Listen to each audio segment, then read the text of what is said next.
नमस्कार दोस्तों, आज हम बात करने वाले हैं ब्लड ग्रुपिंग के बारे में, टाइप्स ऑफ ब्लड्स के बारे में। और ब्लड आर में जैसे हम लोग बात करते हैं A positive, B positive, O positive, O negative, A B positive, ये किस तरह ये कैसे डिफाइंस होते हैं।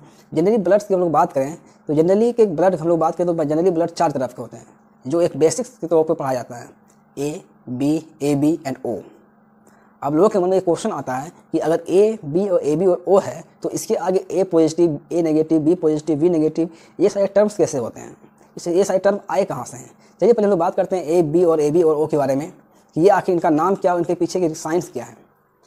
अगर किसी इंसान का ब्लड ग्रुप ए है, इसका मतलब साफ है कि उनके आरबीसी पर ए एंटीजन परसेंट है, ये एक ऐसी एंटीजन परसेंट है, और इनके प्लाज्मा में बी एंटीबॉडी परसेंट है। मतलब किसी इंसान का ब्लड ग्रुप अगर बी है तो बी ब्लड ग्रुप वाले इंसान के आरबीसी पर बी एंटीजन परसेंट होते हैं और उनके प्लाज्मा में ए एंटीबॉडी परसेंट होता है। अगर किसी इंसान का ब्लड ग्रुपिंग ए बी है तो उसके अंदर ए और बी दोनों के एंटीजन परसेंट्स हैं, बट उनमें कोई एंटीबॉडी परसेंट नहीं होता है। अगर हम लोग बात करें ओ ब्लड ग्रुपिंग की बात करें तो इनके आरबीसी पर कोई भी एंटीजन बाइंडिंग प्रोटीन परसेंट नहीं होती है, बल्कि इनके प्लाज्मा में ए और बी दोनों के एंटीबॉडी प्रेजेंट होते हैं। इसी अगर हम लोग बात करें इसी तरह के, इसका मतलब साफ है कि ए बी, जिस इंसान का ए बी ब्लड ग्रुप है वो किसी भी टाइप के ब्लड ग्रुप से अपना खून को ले सकता है। अगर इंसान का ब्लड ग्रुप ए बी है तो उनके आरबीसी में ए बी दोनों का एंटीजन परसेंट होंगे और उनके प्लाज्मा में कोई भी एंटीबॉडी परसेंट नहीं होगा। अगर वही बात करें ओ ऑक्सीजन ग्रुप वाले इंसान की तो उनके ब्लड के जो आरबीसी हैं उनमें कोई भी एंटीजन प्रेजेंट नहीं होगा और उनमें ए और बी दोनों के एंटीबॉडी प्रेजेंट होंगे। इस लोग बात करते हैं ब्लड ग्रुप, कौन ब्लड ग्रुप वाले इंसान किसे दे सकता है।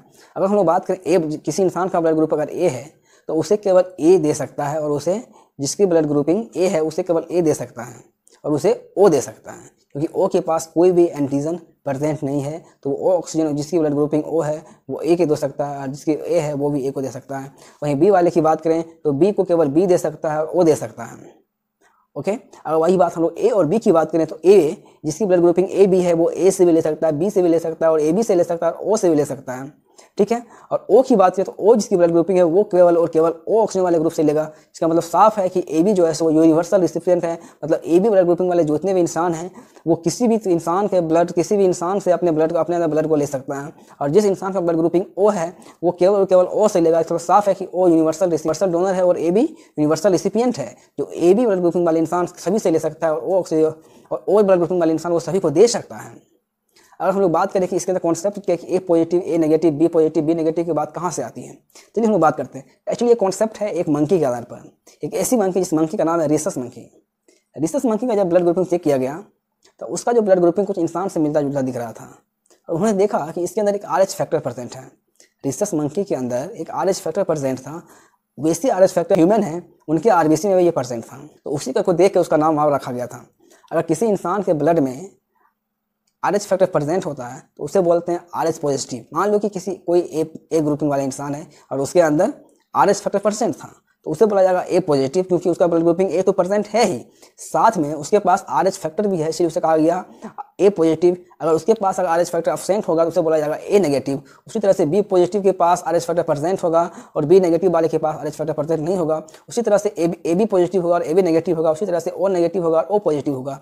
ये उनके अलग अलग तरह के ब्लड ग्रुपिंग को डिफाइन करने के तरीके हैं, और ये इन सब चीज़ों को लोग मेडिकल में लोग ऐसे टेस्ट करके बता सकते हैं कि किसके अंदर RH फैक्टर प्रेजेंट है और किसके अंदर RH फैक्टर प्रेजेंट नहीं है। आप कभी भी जब ब्लड को डोनेट करने जाएं या फिर किसी को ब्लड दान दें या किसी से ब्लड को लें तो उससे पहले आप अपने ब्लड ग्रुपिंग को बिल्कुल मैच करवाएं, क्योंकि अगर ब्लड ग्रुपिंग अगर आपको मैच नहीं होगी तो आपको बाद में उनसे रॉन्ग ब्लड ट्रांसफ्यूजन के कारण आपकी बॉडी में कई सारी प्रॉब्लम्स क्रिएट हो सकती हैं। सो प्लीज़ किसी को खून दान देने से पहले और किसी को खून लेने से पहले आप उनकी ब्लड को अच्छे से, अपने ब्लड ग्रुपिंग को अच्छे से जाँच करें और मिलावें, और मिल जाने के बाद ही आप उनसे ब्लड लें या ब्लड दें।